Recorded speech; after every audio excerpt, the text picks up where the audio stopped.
आज एक बैठक शुरू हुई जिसका फैसला आपकी होम लोन ईएमआई बदल सकता है, आपके सेविंग अकाउंट का इंटरेस्ट भी बदल सकता है, इंडिया की इकोनॉमी की डायरेक्शन भी बदल सकती है।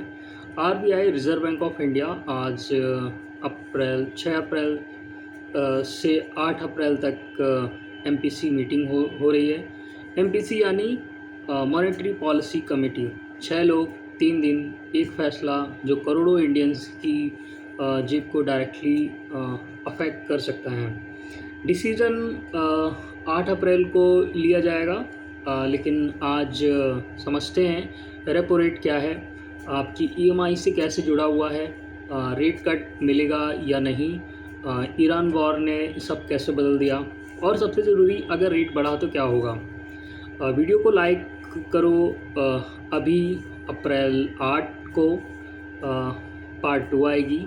सब्सक्राइब करो, डिसीज़न मिस मत करना। सेगमेंट रेपो रेट को समझने की कोशिश करते हैं, 2 मिनट में समझने की कोशिश करते हैं। दोस्तों, पहले बेसिक समझते हैं। Repo rate equal to RBI का इंटरेस्ट रेट। जब बैंक को पैसा चाहिए होता है तो वो आरबीआई से उधार लेते हैं। जिस रेट पर आरबीआई उन्हें देता है वो है रेपो रेट। आरबीआई ने रेट कम किया, बैंक को सस्ता मिला, बैंक ने हमें सस्ते में दिया और ईएमआई कम हुई। यही चेन चलती है। आज का रेपो रेट कितना है? करंट रेपो रेट 5.25% है फरवरी आरबीआई की रिपोर्ट के अकॉर्डिंग।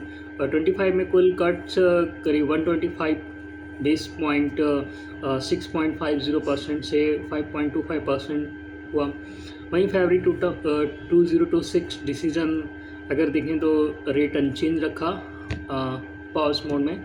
पिछले साल 2025 में आरबीआई ने 5 बार रेट कट किया, 125 बेसिस पॉइंट, और यह एग्रेसिव ईजिंग था। अभी फिलहाल पॉज है। आपकी ईएमआई पर जो 2025 के कट का असर, 50 लाख होम लोन 20 साल, ईएमआई पहले 44,986 रुपये हुआ करती थी। वहीं 125 बीपीएस कट के बाद अब ईएमआई 43,950 रुपीज़, मंथली सेविंग करीब 1,000 से 1,1500 रुपये तक। टोटल सेविंग लोन टर्नओवर में करीब 2.26 लाख यह ऑलरेडी मिल चुका है। अब सवाल है कि अब क्या होगा, घटेगा या बढ़ेगा। तो वहीं अगर बात करें 8 अप्रैल को क्या होगा, दोस्तों सबसे इम्पॉर्टेंट पार्ट एक्सपर्ट्स क्या कह रहे हैं। रिटर्न्स पोल 71 में से 69 इकोनॉमिस्ट नो रेट कट बोल रहे हैं। वहीं गुड रिटर्न पोल में 92% पार्टिसिपेंट स्टेटस क्यू में है। वहीं अगर SBI research RBI status Q maintain रखेगा। 71 में से 69 इकोनॉमिस्ट रेट कट नहीं, यह ऑलमोस्ट अनएमस है। लेकिन क्यों रेट कट क्यों नहीं मिलेगा? ईरान वार का कमाल। ईरान वार ने सब बदल दिया है। क्रूड ऑयल करीब $120 प्लस पर बैरल पे है, अपने आज तक की रिकॉर्ड हाईएस्ट वैल्यू पर है। वहीं रुपया 92 से 93 पर डॉलर के बीच में थोड़ा सा कमज़ोर नज़र आ रहा है। इन्फ्लेशन 3.21% फरवरी ऊपर जा रहा है। वहीं मूडीज़ वार्निंग क्या है, FY27 इन्फ्लेशन करीब 4.8% तक हो सकता है। अब जब इन्फ्लेशन बढ़ रही हो, रेट कट करना डेंजरस होता है। रेट कट करने पर इन्फ्लेशन और बढ़ती है, इसलिए आरबीआई फंसा हुआ है। क्या करें? 3 पॉसिबल सिनेरियोज हो सकते हैं। सिनेरियो 1 में अगर देखें तो वेट एंड वॉच, ईएमआई पर असर कोई नहीं, सेम रहेगी। Scenario 2 surprise rate cut 5%। अगर आरबीआई ग्रोथ को प्रायोरिटी दे तो 25 बीपीएस कट, ईएमआई पर असर करीब 200 से 500 रुपये पर मंथ पड़ सकता है। सिनेरियो 3 रेट हाइक 5%, इसके चांसेस 5% है। अगर क्रूड 130 प्लस गया, $130 पर बैरल गया तो इन्फ्लेशन 6% पार होगी। तो वहीं ईएमआई का असर 500 से 1,000 रुपये बढ़ भी सकती है। सिनेरियो 3 रेट हाइक अभी अनलाइकली है, क्योंकि ओआईएस मार्केट इसकी बात कर रहे हैं। पहली बार इंडिया में स्टेफ्लेशन का डर है। स्टेफ्लेशन वो डरावना वर्ड जो 2026 में इंडिया में आया। दोस्तों एक नया वर्ड सुनने में आ रहा है, स्टैगफ्लेशन। क्या है stagflation? Equal to stagnation plus inflation. Normal economy में जब इन्फ्लेशन बढ़ती है, ग्रोथ भी होती है। जब ग्रोथ कम होती है तो इन्फ्लेशन भी कम ही होता है। स्टैगफ्लेशन तब होता है जब दोनों एक साथ गलत हों, ग्रोथ कम हो एंड इन्फ्लेशन बढ़े। यह सेंट्रल बैंक का सबसे बुरा नाइटमेयर हो सकता है। इंडिया में स्टैगफ्लेशन का रिस्क क्या है? देखते हैं। ग्रोथ फोरकास्ट फाइनेंशियल ईयर 27 में देखें तो 6% मूडी नीचे आया। इन्फ्लेशन फोरकास्ट FY27 4.8% मूडीज़ ऊपर जा रहा है। क्रूड ऑयल $120 पर बैरल। इनपुट कॉस्ट बढ़े हैं। जॉब्स डिलीवरी मैन्युफैक्चरिंग सेक्टर काफ़ी मात्रा में हिट हुए हैं। ग्रोथ कम हो रही है, इन्फ्लेशन बढ़ रही है और स्टैगफ्लेशन की शुरुआत है। मिडिल क्लास के लिए डबल ट्रबल है। सैलरी नहीं बढ़ रही है और खर्चे बढ़ते जा रहे हैं। लेकिन इंडिया में अभी स्टैगफ्लेशन में नहीं है, रिस्क है, रियलिटी नहीं। गवर्नमेंट ने एक्सेस ड्यूटी कट की है फ्यूल पर। आरबीआई के पास 723 बिलियन फॉरेक्स रिजर्व है।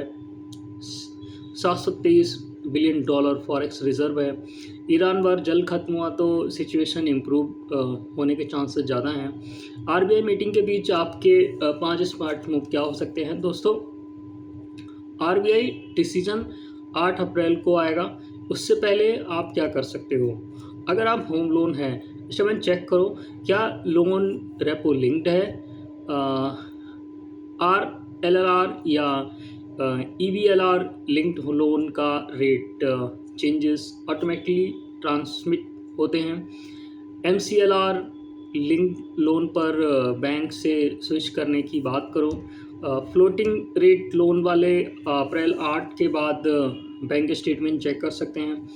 अगर आप होम लोन लेने की सोच रहे हो तो रेट स्टेबल है अभी, कुछ यह बुरा नहीं है। पैनिक में डिसीजन मत लो। अगर रेट होल्ड रहा, अफोर्डेबिलिटी सेम है। बड़ा फाइनेंशियल डिसीजन आरबीआई मीटिंग के बाद क्लियरिटी आने पर लो। अगर आपका FD है, रेट होल्ड रहेगा तो FD रेट भी स्टेबल रहेगी। अभी के FD रेट अच्छे हैं, लॉक इन कर सकते हो। लॉन्ग टर्म FD अभी बनाना समझदारी हो सकती है। इमरजेंसी फंड आज की ज़रूरत है। Iran war, stagflation race, job market uncertainty, यह सब कर रहे हैं। 6 महीने का इमरजेंसी फंड तो रखो ही रखो आज अभी से। अगर वही बात करें तो अप्रैल 8 को आरबीआई 4 चीज़ें बताएगा। दोस्तों सिर्फ रेट नहीं, आरबीआई और भी बहुत कुछ अनाउंस करता है। अप्रैल 8 को ध्यान दो इन 4 चीज़ों पर। रेपो रेट बढ़ा घटा सेम।